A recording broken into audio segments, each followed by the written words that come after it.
Hello and welcome back to 100 coding challenges in C Sharp. This is episode 32 and it's called for loop hello world. In this challenge, I want you to display the message hello world 25 times. There are several ways of doing this, but for this challenge, I want you to use a for iteration loop. If you'd like to give this challenge a go yourself, then pause the video now.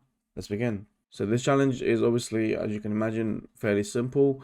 The main bit about it is just writing the for loop. So the way that we want to do that is by just saying for and then open brackets int I equals 0.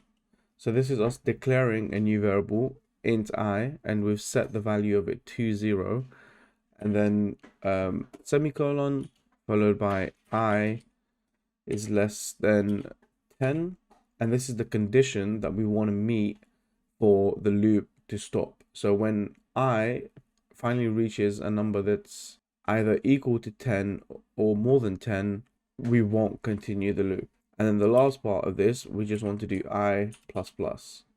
And this is the incrementer of the loop. So every time we are looping through, the operation we're doing on I is incrementing it by 1. We could have also done something like I equals I plus 2, which would skip 1 and so on.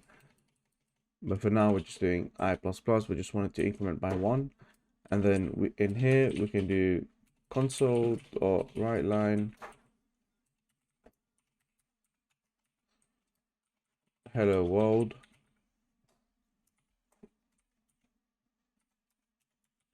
And if we run that now,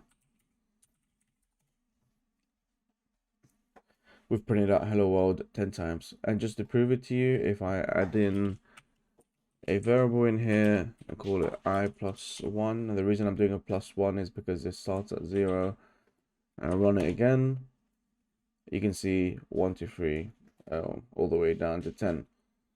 And just to show you what I meant by I equals I plus 2, if I do I equals I plus 2 and run that, you see 1, 3, 5, 7, 9. So we incremented I by 2 every single time. And likewise, you can start with a high number and reduce it every single time, and you can get like really creative with this and use it to solve a lot of programming problems. That's it. This is going to be the base for the next set of challenges that we're going to be doing in this series. So that's why I just want you to be able to completely understand this and understand all the key components of it and how it works, as we will be using it time and time again to solve more challenges. If you like this video, then give the video a thumbs up, comment down below and let me know how you got on, and subscribe for more videos like this. See you in the next one.